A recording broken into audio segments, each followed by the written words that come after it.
Democrats are not taking this whole DOGE thing very well. The party has been holding rallies and ramping up their rage over Elon Musk and his efforts to cut waste in the federal government. We will not shut up. We will stand up. We will speak up. We will rise up. We will win. We will win. We won't rest. We won't rest. Shut down the Senate. We are at war. We are going to be in your face. We are going to be on your. Get in touch with your inner scrappy little. Tell Elon Musk nobody elected your.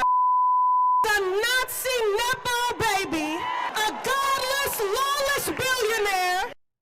But those harsh words not slowing down the DOGE train. The CIA is the latest agency to get sweeping buyout offers, and Musk has been polling his ex-followers about a DOGE-powered audit for the IRS. Imagine that. White House Press Secretary Caroline Leavitt is reminding the Democrats that Americans voted for this. Democrats who are out there pretending to be outraged about the long list of crap that this administration is cutting, federal waste and funding. President Trump was elected with a mandate from the American people to make this government more efficient. He campaigned across this country with Elon Musk, more than $8 million taxpayer dollars that have gone to essentially subsidizing subscriptions to Politico. On the American taxpayers' dime will no longer be happening.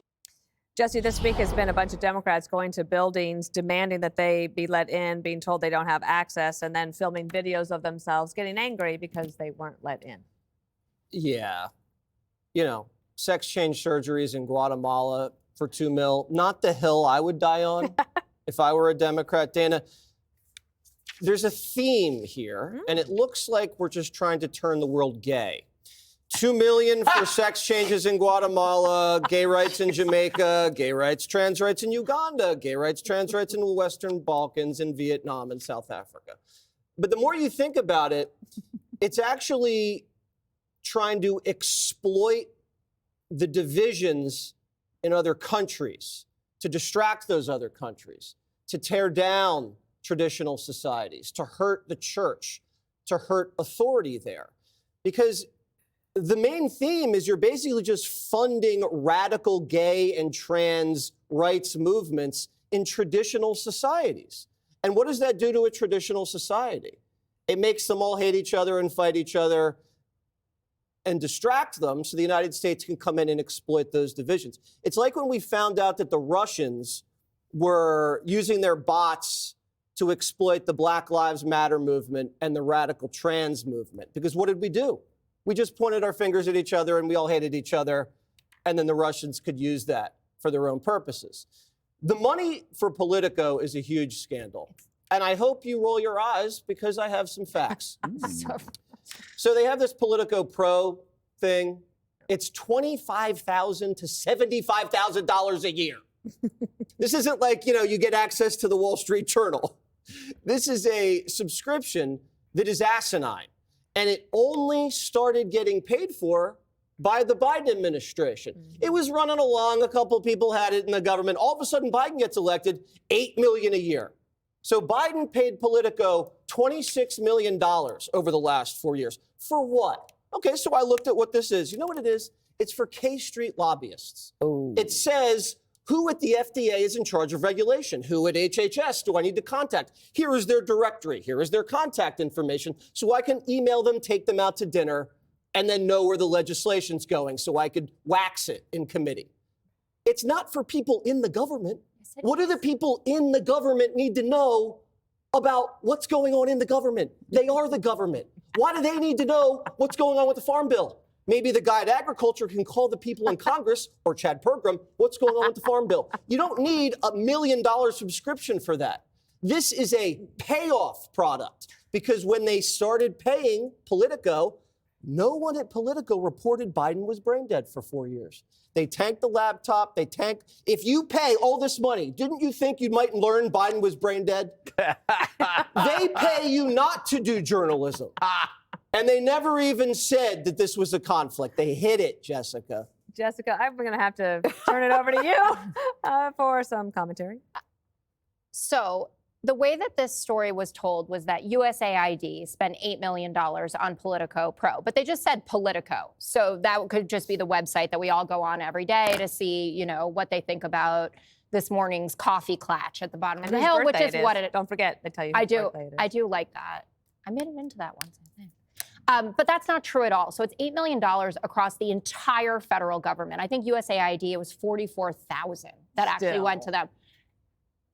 You know that people are using this to do their work, not just to find out where they can get a good reservation with whatever lobbyist wants. They have a very, I get it, expensive by standard terms, but if you have any of these tools, you know how much they cost. Like a tool like an MRI Simmons that looks at, why are you making a face like that? Because this has been around since 2010. And all of a sudden, when Biden gets in there, they just start, everybody gets a subscription. $8 million. This was a bailout, Jessica. They bailed out Politico because their clicks went down when Biden became president, and they needed money. That weren't, get over it. So, what did she say? The condoms that weren't, get over it. The condom bombs? The condom bombs that did not come from the U.S. government. Kaboom, yeah, I just Jessica, want to say, they blew up all over when people Israel. say, and Caroline Levitt said it today, you know, the people voted for this. They absolutely saw Elon Musk campaigning with him. But there were new numbers. Harry Enton at CNN was talking about it today, that 53% oppose Musk playing a key role in Trump's administration. And his approval rating, it was at plus 29 in 2016 when he was the SpaceX guy. Okay. And it's down at negative 11 now. Gotcha. So, Judge Janine, okay. Get in here. 53% oppose Musk playing a key role. Oppose. Let me ask you something. Okay. Who the hell was running the government when Biden was the president? We don't even know who to oppose. I mean, that's what's crazy about this. They think that Elon Musk is running the government. On the one hand, Donald Trump is a dictator, but on the other hand, Elon Musk is running the government. I don't know any dictators who step aside and say, I'm going to let my pal run the government. And Joe Biden didn't run the government. So they should have been worried about who was running the government when he was president. But here's the only point I want to make on this. Besides the fact that I'm sick and tired of Democrats freaking out over the fact that we're not giving money to foreign countries for ridiculous stuff, including to terror organizations, fraudulent organizations that are involved in killing Americans. But aside from all that, this is corruption. You know, and Chuck Schumer, you can wave your hands all you want, and this new Jasmine Crockett, we're going to be in your face and on your ass. That's a good one.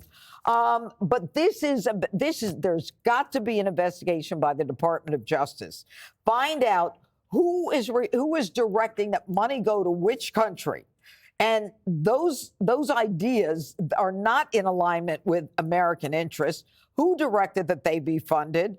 Who got the money at the other end? I'm not just talking about lobbyists who were able to get money to go to foreign countries, but what happened, since it's not a government at the other end that got the money, but rather an NGO or an opera or something else? Is there a kickback? This is the issue. Pam Bondi's got to get involved, not just in the ending of this nonsense, but in how much money was being kicked back for the money to go over there, which doesn't serve our national interest.